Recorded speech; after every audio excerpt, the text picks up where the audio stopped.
weirdos. Weird science is the revolution.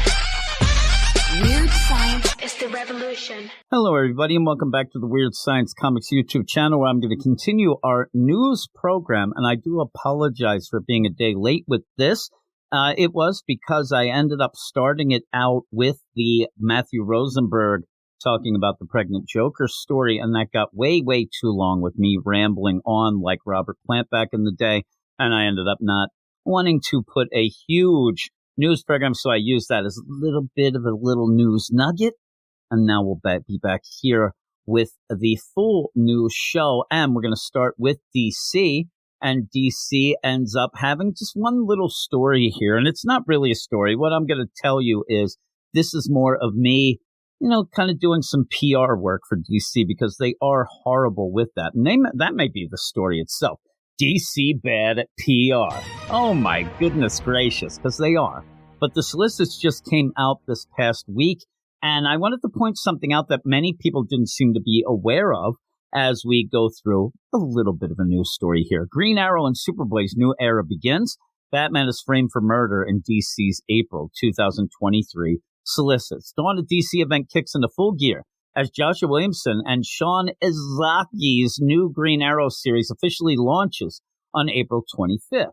With Oliver Queen being lost following the events of Dark Crisis on Infinite Earths, the new series will see the Emerald Archer's closest friends and family, including Black Canary, Roy Harper, Connor Hawke, and more, try to find Green Arrow while also dealing with a host of deadly threats. Artwork for the series also teases the return of Red Canary, a new legacy character who debuted in Dark Crisis on Infinite Earths and quickly became a fan favorite. Really? Really? That is what happened? Nobody knows anything about this Red Canary, please. It's no fan favorite yet. Even if it is, I ended up at one point was going to make a video about how Red Canary's origin might be the worst origin I've ever read, mainly because it just points to that character's going to die, and that character's going to die horrifically and quickly. Because really, the backstory of Red Canary is somebody who ended up liking Black Canary when she had her band, and then ended up thwarting somebody from stealing something at a guitar shop. That's it. And in the Dark Crisis, you end up from having pretty much a cosplayer who then ended up stopping a guy robbing a guitar shop. Then next thing you know, going against the Spectre, going against Doomsday. That spells death in my mind, right? DEF. So, yeah, the fan favorite, please. But that's not really the thing that I wanted to talk about. What I wanted to talk about is the idea that this Green Arrow book is a 6-issue mini. It's not an ongoing series. And I think that that's kind of weird, but I do think what it's going to be, you'll have a trade. It'll be the search for Oliver Queen. I almost guarantee that's what it'll be called by the end. And then after that, we'll get the proper Green Arrow book. But it's one of those things that I have been worried about this Dawn of DC, and I hear a lot of people talking about it, that they're going to give dribs and drabs with these releases. And we'll get one book in January. We'll get 2 in February, 1 in April. And as this goes on, you have to hit hard. I don't think that's already. It's not hitting hard enough. But then when you end up having mini-series and not actual full-out ongoing series, some people don't read mini-series. Some people think that miniseries are lesser, because they kind of are. And that is a weird thing to do as well. That's pretty much why I wanted to have this item, but it keeps going. Connor Kent's Dawn of DC journey also begins with Superboy. Now, I always knew this was going to be a mini-series because it is coming out of the Round Robin tournament, but we'll get to that in a moment. You end up Superboy, the Man of Tomorrow, a new series from Kenny Porter and John Noy Lindsay.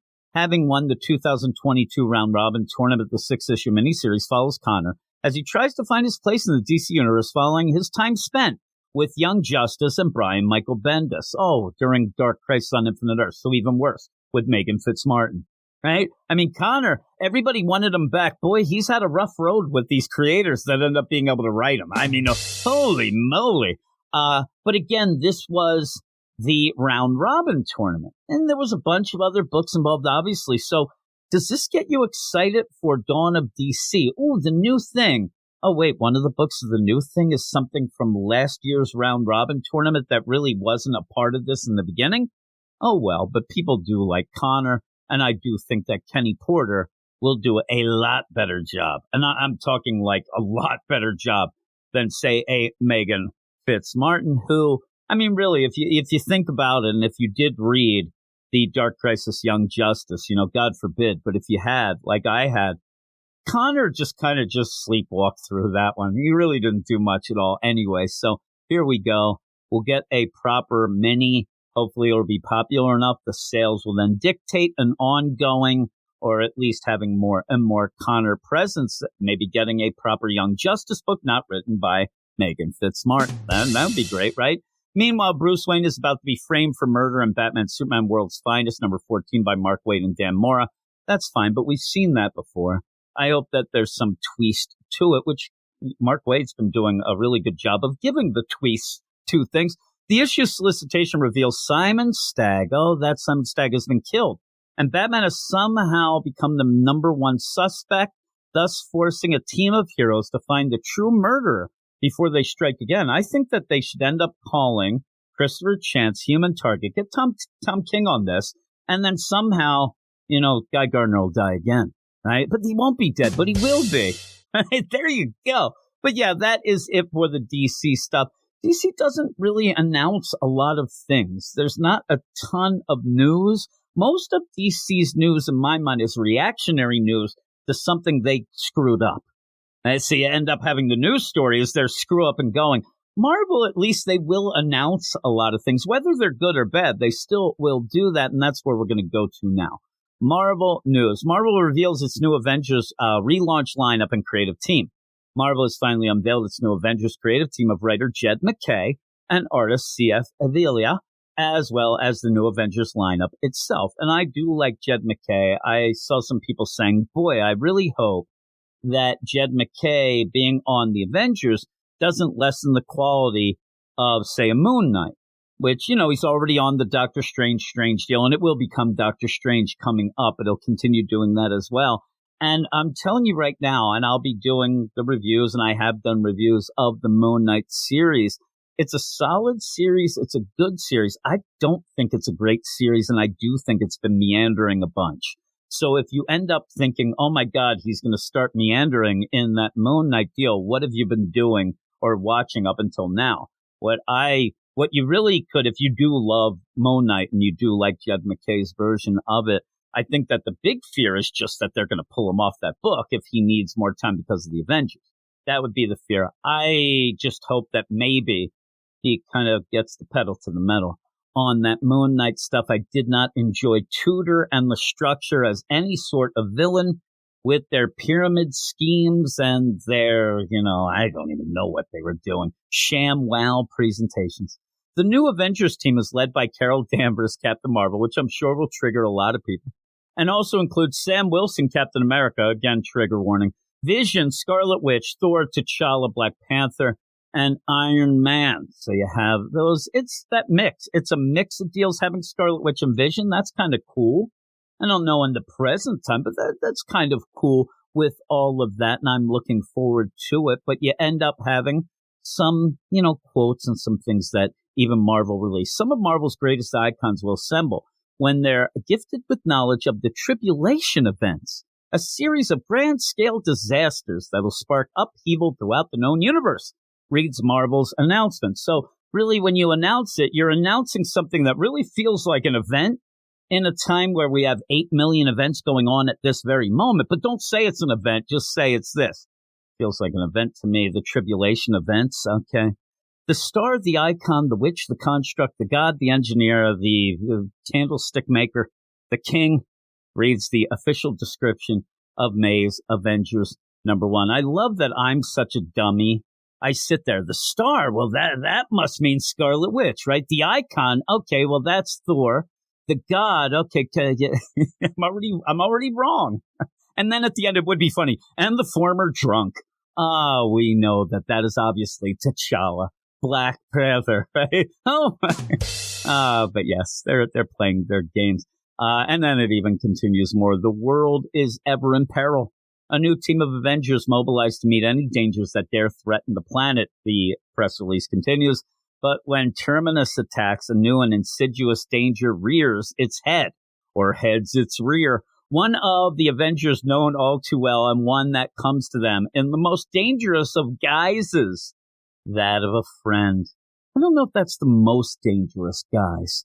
I think that the most dangerous guys would be that of a lover, right? Let's get sexy. Nope, that of a friend. Oh, we'll have to speculate what's going on. And again, with that little blurb there, I guess you're supposed to start guessing what it is. I can barely make heads or tails of it, so I'll just wait. I'll just sit here. I'm not going to rack my little brain.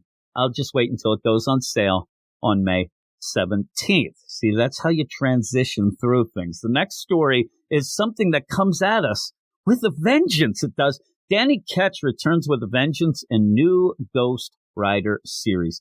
Howard Mackey's back for a Ghost Rider story set in the past along with artist Daniel Picciotto and Danny Ketch in Danny Ketch Ghost Rider number 1 of 5, which begins on May 17th. And this is a cool idea. If you are a Ghost Rider fan, Howard Mackey, back in the day, he's going to do what they've had Peter David do, what you even have in the X-Men Legends stuff. And I really do like that. And I really wish that DC could find a way to do this sort of thing. The idea of getting older creators, what it really feels like if you are a DC fan and you've been sticking around through most of their ridiculousness, it feels like what the Convergence event should have been, where Dan DiDio at the time came out and said, we're going to finish stories that didn't end up getting finished, things that people wanted to see. In that, you even had like a Gail Simone come back and do the Nightwing Barbara Gordon wedding, that sort of thing. Now, the whole play of it got all wonky and wacky, though I know that Manship, he still loves it. He still pines for that day. But you ended up having that, feel to it, and I wish that they would do that now. Right there, I just said, get Gail Simone and have this, out of continuity back in the day. This is what would have continued on. This is what would have happened, some stuff. Get a little Dick Grayson, Barbara Gordon wedding, though that might confuse people, but it would confuse them in a fun way. Here's a quote. Flashback to a time when innocent blood was spilled. A spirit of vengeance was born, and Danny Ketch found himself transformed into the Ghost Rider. That's in all capitals. Reads Marvel's description of the series. A gang war is breaking out across New York City with Ghost Rider caught in the middle. It's like me with all these internet fights. But if it's just rival gangs killing each other, does Ghost Rider need to be involved? Just like me on the internet fights. But you know what? If you end up Danny Ketch's like me, you can't help yourself. You just can't help yourself. You end up, even if you're trying to make both sides happy, you're still going to get caught in the middle of it. And you're going to wonder at the end, why the hell did I get till the next time? And then you're going to do it again. Here's the next story and the last story for this quick news program. Black Panther solo series to end in March ahead of June relaunch. Now, I've seen a bunch of headlines and a bunch of videos on this, and it keeps saying reboot. I don't like that term reboot, especially with this story. I do think relaunch really is what it's doing. And really, in my heart of hearts, it needs a reboot. Please. I wish that the other people were right, because what we have gone on since Fresh Start with both Ta-Nehisi Coates and then John Ridley has been, as the French like to say, les garbage. It's been terrible. It needs to just go away.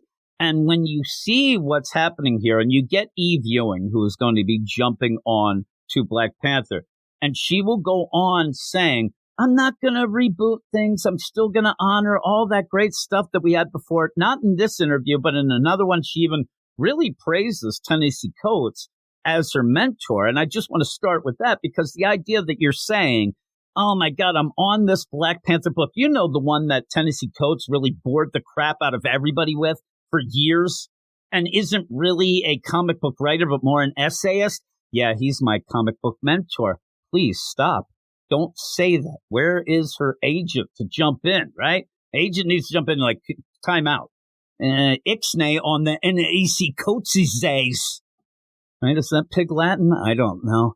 Here we go with the story. The Black Panther's current solo title, headed up by writer John Ridley, will come to an end with March 8th, Black Panther number 15. Okay, there you go. This is being canceled. You know why things get canceled? Because they fail, right? For the most part. I mean, there are some things that people will say, oh, no, Jim, that actually this and that and the other thing. Most of the times if a comic book is canceled is because it isn't good, it isn't selling, and you want to do something different with the character and need to do it then. So with this, please, somebody get a hold of Marvel and Eve Ewing and let her know this and let them know that the Tennessee Coats ended because finally they realize it's failing. Then you get John Ridley on, it's failing. Why do you keep, it's the foundation of fail that you're building on. And that's like a foundation of sand. And if you don't know, that's not a good way to build a house. It really isn't. You're going to end up having a collapsing house, or you're going to get Eve Ewing on a book that'll probably be canceled within 10 issues, is my guess. But we'll see. But Marvel's wasting no time at all in keeping T'Challa and the world of Wakanda on the shelves, with a brand new Black Panther #1 now scheduled to debut just a few months later in June. So you get a little bit of a cool down, you get a reprieve. It's actually, I think it's so that people end up forgetting about the John Ridley book, and really what they've thought is it takes about 2 months to completely forget that boring ass garbage that he's had going on. I think they're giving it too much credit. You could release a book 2 weeks later when the last number 15 comes out from John Ridley. Nobody will even remember it because nobody's read it. It's boring. And again, it's coming off a boring, in my mind. A lot of people may fight with me, but that Tennessee Coats just ended up doing some wacky stuff, space, Wakanda, but then it was really boring in my mind. And then John Ridley came on and got real boring with they're playing the political game, which is fine. But you have to go into this. And when people do, and this has been coming up over and over, people will say there's always politics in comics, there's always social messaging. And there is. There has been. That's the big deal. The problem is that you'll never see the idea, because they'll say, like, look at Superman. Superman came up and, Siegel and Schuster, they were railing against the Nazis and they were doing this, that, and the other thing, showing all this as an immigrant to Earth. Okay, I get that. That is true. But that's the subtext. What really is the deal? Because I don't read any article about how and why Superman became huge, and they mention that. What they say is, man, this was great. This guy was flying around. He was bending bars and taking down things and rhyming and scheming.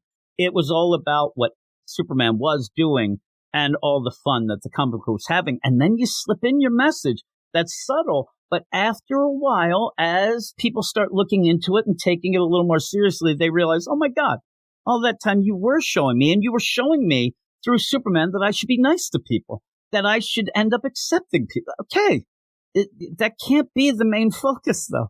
That can't be punching you in the face every issue, because then people are like, whatever. And that's just it.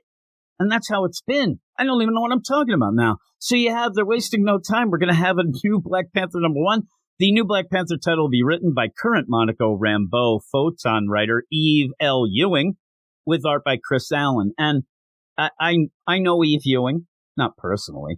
I don't think Eve Ewing would like me. I don't know why, but I'm not a very likable guy in general. So you end up where every time Eve Ewing, and it happened with this Monica Rambeau book, I end up seeing the cover and I see Ewing. I'm like, oh man, Al Ewing's doing this. And then I check, it's Eve Ewing. I realized right away.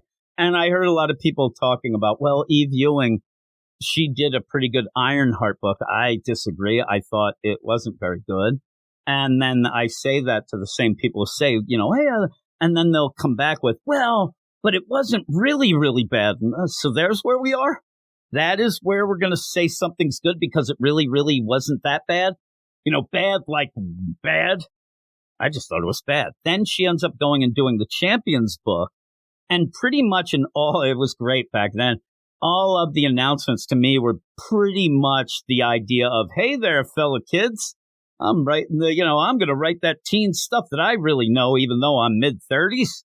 And then that book failed because you know what? The story involved was the outlawed story, and it ended up pretty much being a teen civil war. Nobody wanted. So you ended up that debacle. She ended up dropping off of that book. Danny Lord jumped on, and then it got canceled a couple issues later. So there you go. Hopefully this won't be the case, but says, when I was in my first conversation with Will Moss, who edits Black Panther, and found out where the John Ridley run is going to end, I had to laugh. Yeah, really. No spoilers, but the status quo is going to be more than a little disrupted. I think that I'm going through the truth meter here. That says that the end is going to be complete bullshit, and she has to work her way out of that. That's what that says. Ewing tells comicbook.com, where I got this news story, who first announced the news, but I've always believed that the fun of writing these characters is not completely ignoring or undoing what your predecessor did, which you should, for the most part, nor is it simply continuing with their storyline, which you shouldn't at all because it's failed.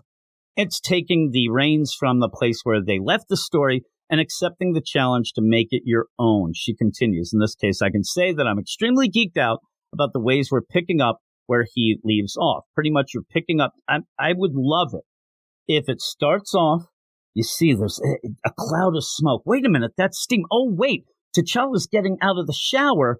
This was all a dream. Bobby Ewing this shit because everything that's gone on for the past 4 or 5 years has been utter nonsense. Let's get back to at least starting off with a book that make people want to enjoy T'Challa, that treats T'Challa as the hero of his own book and shows new and old readers why they should love a character that most people want to love already. Most people, because of the movies, because of Chadwick Boseman, they love Black Panther. That's all they need. They need to get into a book that ends up showing that the book and Marvel and Eve Ewing love the character of Black Panther as much as they want to, and then go and tell your story, and hopefully it doesn't mess up. But that's a little tip that is free. The tip is always free, as they say. But with that, that's the end of the news program. I hope everybody enjoyed it. I hope that, we continue going through these things. There's not always a ton of news. I had already mentioned that if it caught on, I would end up doing a little bit of manga, indie stuff. I definitely will do that. I'm not saying it's caught on, but I had enough people who said they enjoyed it. That's all I need is a little encouragement.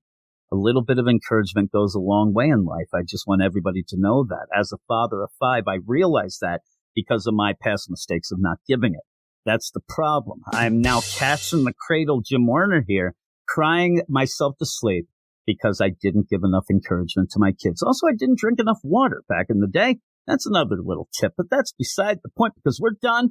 Thanks, everybody. Please subscribe to the channel, hit the notifications, like the video, and let me know what you think of any of the stories in the notes below. What are they called? Comments? All that stuff. Oh, my. Hey, everybody. We're going to get going now. Thanks, everybody. Talk to you later. You are all weirdos. Weird science is the revolution. Weird science is the revolution.